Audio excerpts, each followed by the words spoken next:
al último tema de hoy que me corresponde a mí. Y es que cambios en el sistema de transferencia internacional, pero cambios temporales en virtud del caso Diarra. Lo cierto es que la FIFA directamente aprobó a finales del año pasado una serie de cambios temporales al sistema de transferencia para cumplir y para empezar a cumplir con las cuestiones del caso de Diarra. Estas no son normas que, digamos, van a ser fijas para toda la vida, son por el momento temporales. ¿Qué es lo que sucedió?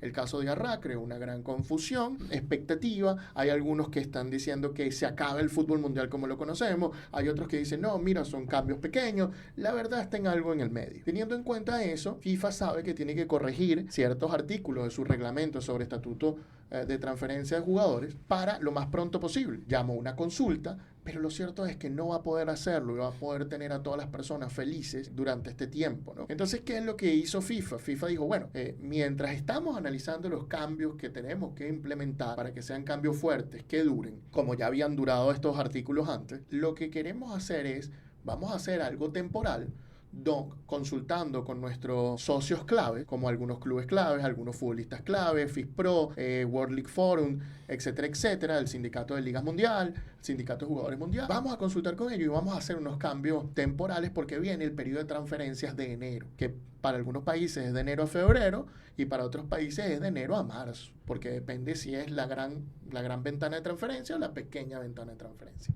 Habiendo dicho esto, FIFA llegó a estos cambios temporales que ella reconoce, que sabe que no van a ser del agrado de todos, es lo que va a funcionar por el momento como tal, ¿no? En este sentido, ¿qué fue lo que cambió FIFA? Bueno, lo que hace es modificaciones de redacciones a los reglamentos. Estas modificaciones temporales primero van a la definición de causa justa para terminar un contrato. ¿Qué es lo que hacen en esta definición? ¿Qué es una causa justa? Bueno, una causa justa es cuando usted tiene el derecho a terminar el contrato sin que eso le acarrea a usted consecuencias legales como pago de indemnizaciones, multas, suspensiones, etc. ¿Qué fue lo que hizo la FIFA ahí? Simplemente aclaró más qué es una causa justa. ¿Qué es aclarar más una causa justa? Agarró y dijo, bueno, en específico se entiende que una causa justa es cuando ya usted no puede continuar la relación laboral. Básicamente aclaró lo ya aclarado. ¿Okay? Ese cambio influye mucho.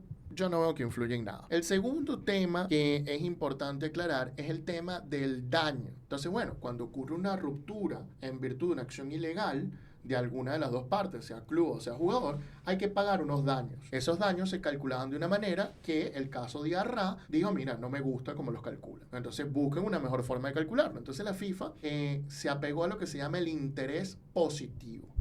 El interés positivo, yo entendía siempre sus consecuencias, pero fue gracioso que ayer investigando por fin pude entender, digamos, la naturaleza del artículo. Y es difícil explicar qué es el interés positivo, pero lo vamos a hacer contando qué no es el interés positivo también. Entonces, el interés positivo es que cuando se rompe un contrato, los daños se van a pagar como si se estuviera restituyendo a la parte lesionada del contrato al nivel que tuvo que estar en virtud de si se hubiera cumplido el contrato. Es decir, si yo debí tener $100 más por el cumplimiento del contrato, la otra parte me tiene que pagar esos $100 a mí porque es donde yo he debido estar por su ruptura ilegal. ¿Ok? Ahora bien, para entender esto más, veamos qué es el interés negativo. El principio del interés negativo en daños, ruptura y daños contractuales significa como si nunca se hubiera celebrado el contrato. Básicamente es cuál es la posición en la que estarían ambas partes si no se hubiera celebrado el contrato. En conclusión sobre este punto, ¿qué quiere decir esto? Bueno, señores, esto quiere decir que si a usted lo despiden de su trabajo como futbolista o si usted se va de un club, la indemnización va a ser el daño que usted le haya causado tanto al futbolista o al club según corresponde. ¿Qué significa esto? Que si yo le causé un daño al club y soy un futbolista, el club va a tener que demostrar el daño que yo le causé y yo voy a tener que indemnizar hasta ese daño. Lo mismo pasa con el futbolista. Si yo como futbolista sufrí un daño, el club me va a tener que indemnizar ese daño. En el caso de futbolista es mucho más fácil verlo porque si yo te despido, ¿cuál es el daño? Bueno, los salarios que dejaste de cobrar, más las otras cosas que dejaste de cobrar de aquí al final del contrato, entre otras cuestiones. Si tú puedes demostrar un daño mayor a ese, por supuesto que también va a funcionar. Esta es la primera medida. Elena, ¿qué piensas tú al respecto? Mira, no sé qué te parece a ti, pero a mí estas adiciones que se hicieron en estas normativas que así sean momentáneas, me parecen acertadas. De hecho, una de las cuestiones que dice FIFA es que estas regulaciones pudieran ser definitivas o pudiera que se quiten, pero justamente en reuniones con los grupos de interés se ha llegado al acuerdo de que momentáneamente sea así. No sé qué te parece a ti, pero a mí por lo menos con respecto al artículo 14 y la explicación de causa justa, me parece muy bien, me agrada la idea de que ya esté codificado de una vez este artículo. Si bien la FIFA dice que en la práctica evidentemente no cambia estas cuestiones de las causas justas, recuerdo que obviamente en nuestras demandas, cuando hacemos este tipo de reclamaciones con cuestiones de causa justa, explicamos qué es una causa justa y acudimos a jurisprudencia, a decisiones, para demostrar cómo nuestro caso concuerda con este concepto de causa justa. Pero ahora que ya esté codificado, que esté en el reglamento y la misma FIFA lo dice, esto no cambia en la práctica, pero es para familiarizar a las personas que no estén acostumbradas a esta regulación. Entonces, oye, que ya este tipo de cuestiones estén codificadas, estén reguladas, es lo que me parece acertado, porque muchas cuestiones quedaban en duda, muchas cuestiones no quedaban claras, y bueno, tenemos el caso de Arrano, que nos está encauzando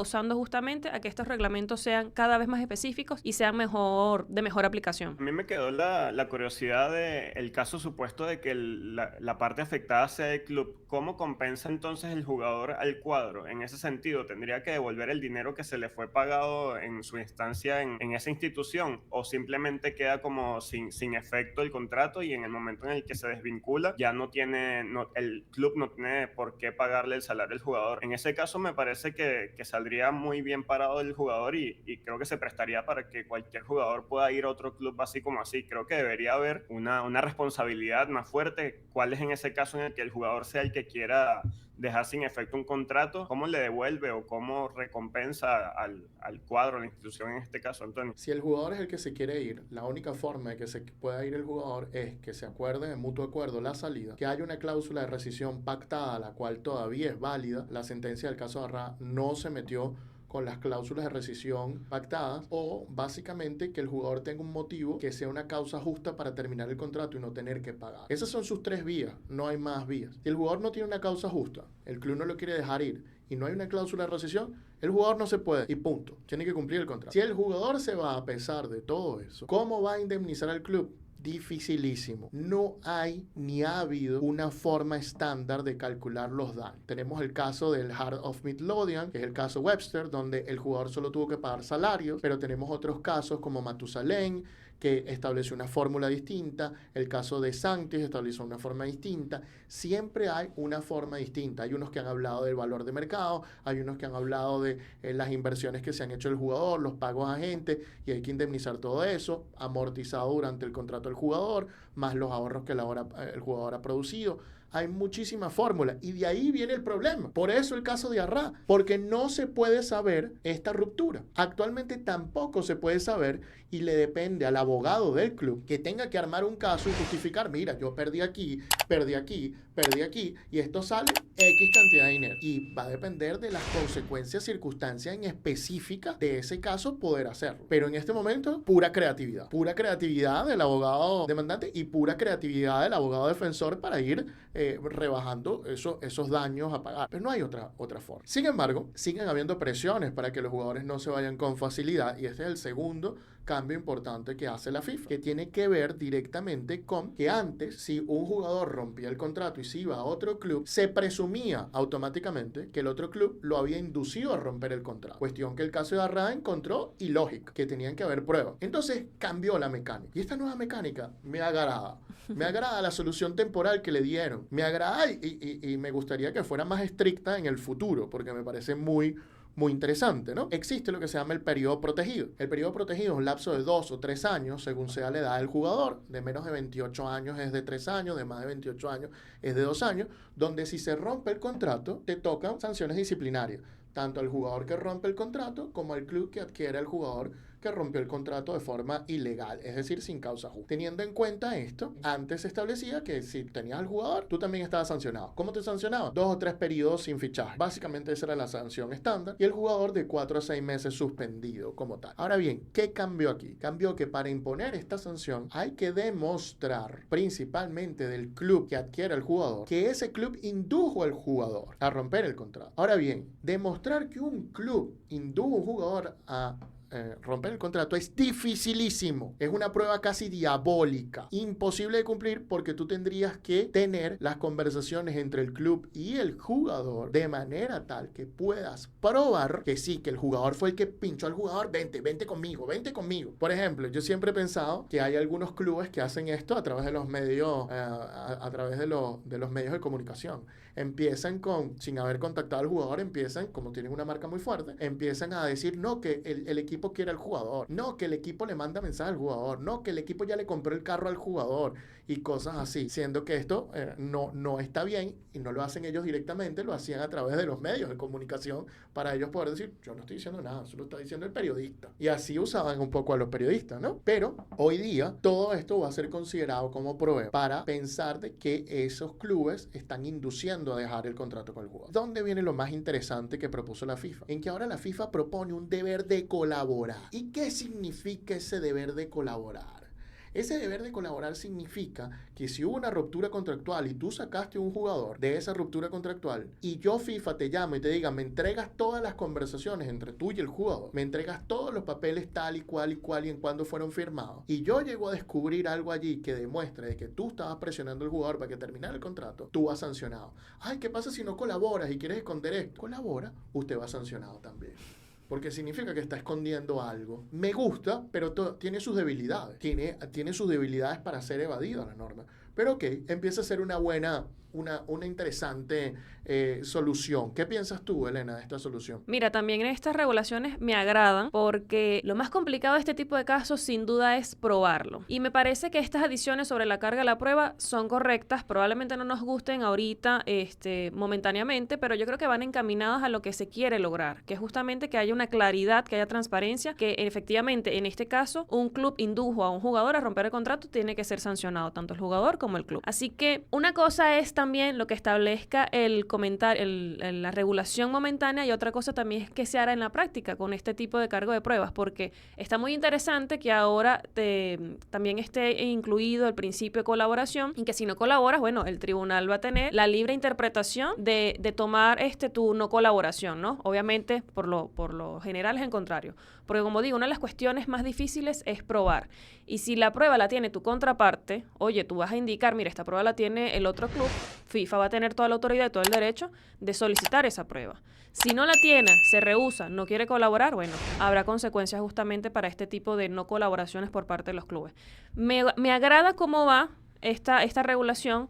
Me agrada esta cuestión de la carga de la prueba, insisto en que otra cosa será la práctica y ya veremos entonces cómo se encadena todo este tema, porque la verdad es bastante interesante, pero también necesario que esto se vaya regulando de la mejor manera posible. Vimos el año pasado un caso así, Elena, un caso donde había un club que había logrado estar en los primeros puestos de su torneo y de repente otro club vino y le quitó un jugador, él lo indujo al jugador a dejar el club, de hecho el jugador torpemente no sabía cómo terminar la relación, estaba muy complicado, hizo unas maniobras antes de tener causa justa, etcétera, etcétera. Luego este jugador se fue y el club que perdió el jugador quedó con una demanda contra el jugador. Y lo cierto es que este club que estuvo en los primeros puestos del torneo, de un torneo en general, cayó a los últimos puestos del torneo. Sorprendentemente, la influencia de este jugador era importantísima. Curioso que el jugador se fue al nuevo club y el nuevo club estuvo entre los primeros puestos, pero no consiguió grandes cuestiones, ¿no? Fíjense el daño que causa este tipo de cosas, porque lo vemos en todo momento, ¿no? Habiendo dicho esto, vamos con el tercer cambio que produjo la FIFA. Básicamente el tercer cambio es mucho más sencillo, es sobre el certificado de transferencia internacional. Entonces, cuando hay una ruptura contractual, lo que sucedía antes era que y la nueva asociación, la que adquiría al jugador, la nueva federación, mandaba una solicitud a la antigua federación, le decía, mira, dame el certificado de transferencia internacional. La antigua federación, bueno, le decía a su club, mira, ¿qué pasó aquí? ¿Se lo doy? ¿No se lo doy? Y el club decía, no, me rompió el contrato. Entonces la antigua asociación o federación, decía, mira, lo lamento, no te doy el certificado de transferencia, y trancaba todo. Esto obligaba a que el jugador y su nuevo club pidieran un certificado de transferencia provisional y a partir de allí podían jugar, pero se trancaba la cuestión y el jugador no podía jugar en esos primeros partidos. Hoy eso se acabó, terminó. Si a ti te piden un certificado, tienes 72 horas para entregarlo y no te puedes negar a entregarlo, no importa lo que haya hecho ese jugador, no importa lo que haya hecho el jugador, tu federación anterior entrega el certificado de transferencia. Y si usted no lo entrega en 72 horas de forma voluntaria, a las 72 horas se va a entregar de forma no voluntaria. Y no puedes alegar de que rompió el contrato, de que pasó algo. No. Eso se va a decidir posteriormente en el juicio entre el jugador y el club. La federación no tiene por qué meterse en eso. Eso me parece espectacular porque hay muchas federaciones que se han convertido prácticamente en sindicatos de patronos y quieren fastidiar ayudando a uno de sus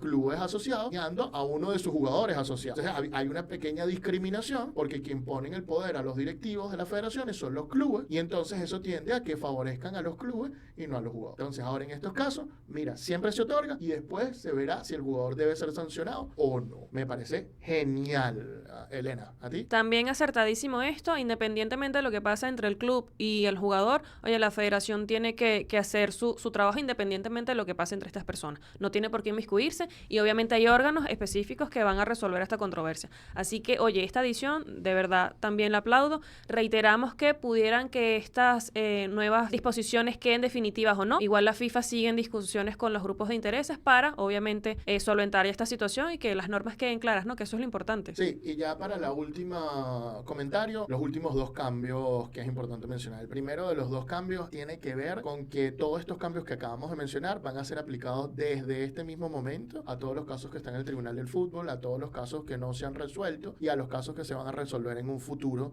mientras dure esta regulación temporal. Y el segundo fue que esta circular de diciembre recordó de que todas las sanciones disciplinarias en virtud de estas rupturas contractuales están suspendidas por la Comisión Disciplinaria de FIFA y temporalmente, lo que significa no que no van a continuar suspendidas o se va a eliminar la suspensión, sino que temporalmente suspendida. Cuando se levante esa suspensión de las sanciones, volverán las sanciones que ya hayan sido impuestas, se impondrán las que todavía no han sido impuestas.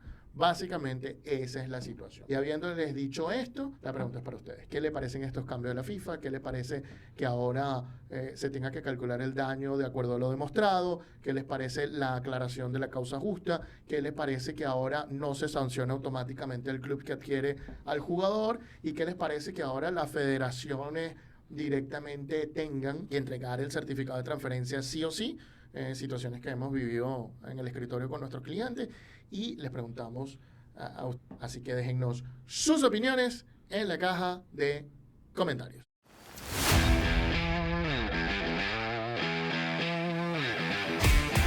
El precio del deporte, producido por Laurel.